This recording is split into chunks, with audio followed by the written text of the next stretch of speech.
All right, guys, today we're looking at the GSI outdoor, basically travel mug. I picked this up for not very much, and honestly, this is a great little mug. So this comes in two parts. It has a insulation sleeve here. It's kind of like your beer cooler material.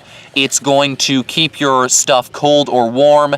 And then it's got a leather strap here to act as a handle, which is really nice because when you put it in your pack, this collapses. So you don't have to worry about this breaking or getting in the way because it folds down.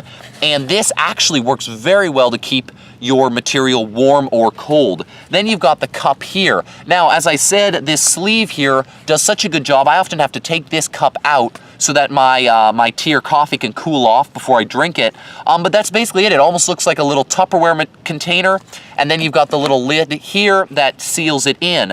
Overall, this is actually a really good piece of gear. I've been very pleased. I've had a number of mugs, and most of them have your stuff getting cold in just a few minutes, but this one actually works very well to keep stuff warm. And again, the handle is great because it collapses, it doesn't get in the way. You can hook it on the outside of your pack, you can put it inside your pack. Overall, this is a great piece of gear. Check that out in the description below if you want to buy this. Hit that subscribe button, hit that like button, and have a great day.